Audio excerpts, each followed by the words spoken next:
that have no function, this textbook says. Just imagine whales walking around. It's true. These are the bones they're talking about right there. These little bones are supposed to let us imagine that the whale used to walk around. Now, this one says the whale pelvis has no apparent function. The whale's pelvis is evidence of its evolution from four-legged land-dwelling mammals. Now, this is simply a lie. Those bones are part of the whale's reproductive system. The male and female whales have different bones there. Whales are pretty big, and that's part of the reproductive system. It has nothing to do with walking on land, and never did. Okay? Here's a 15.5-foot python snake skin I have in my museum. You can see if you look down near the anterior end, it has little tiny claws right there. One here and one here, attached to a little tiny bone that goes up inside the snake's body. Now, the textbook says rudimentary hind legs of a python snake are supposed to be evidence for evolution.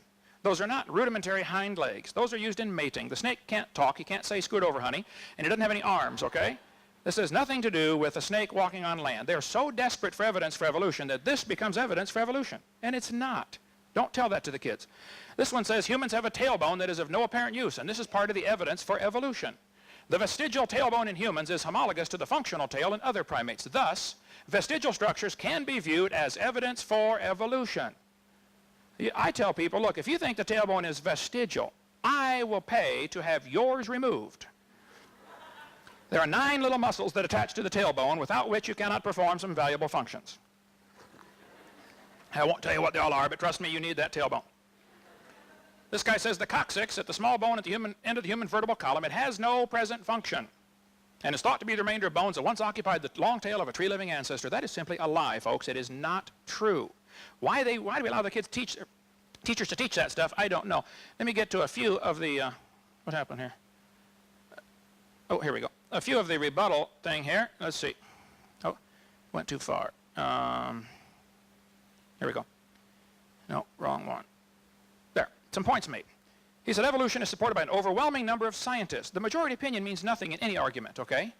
The majority opinion can think the world's flat and can think that, if you take your blood out, you get better, and the majority for 2,000 years thought big rocks fall faster than little rocks, and it's not true. They thought the planets go around the Earth, and that's not true.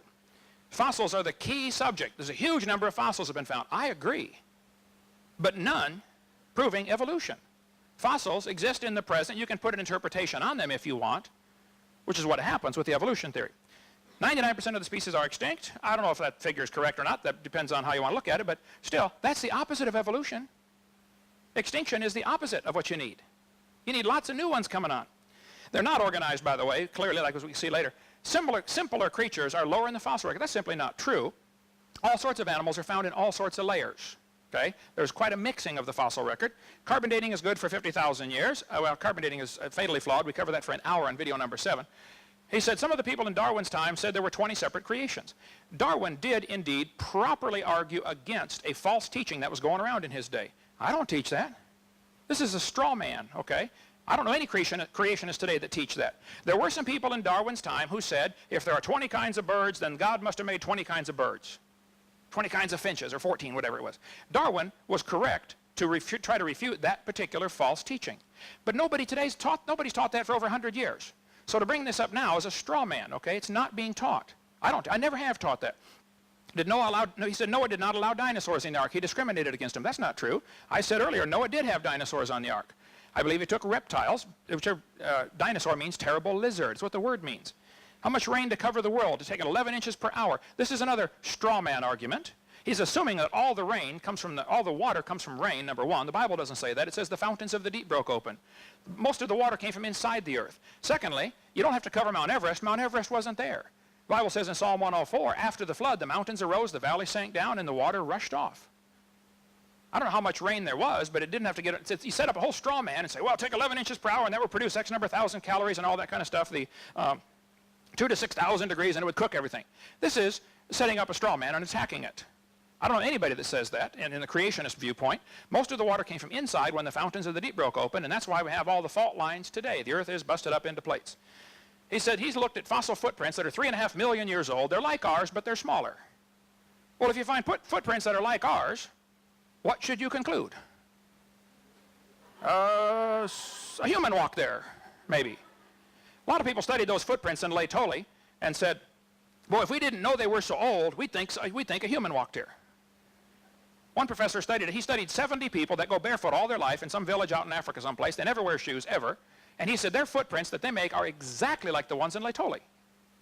Okay, well, you found some footprints fossilized in the ash. They're assuming they're 3.5 million years old. That's baloney. They're not 3.5 million years old. Nothing is. He said marsupial creatures are found in Australia. I agree. Marsupials tend to be less aggressive. I've been to Australia. You can walk up to the koalas and they'll, pick them up and they're cuddly to some extent. I think after the flood was over, when the animals got off the ark, the less aggressive ones would continually be driven to the fringe by the more aggressive ones. And then as the water slowly came up, as the ice caps melted, I believe the ice caps probably lasted 200 years after the flood. If there was ice caps clear down to Kansas City, Missouri, the oceans would be lower by a few hundred feet. And now you can actually walk any place in the world. There are underwater land bridges everywhere.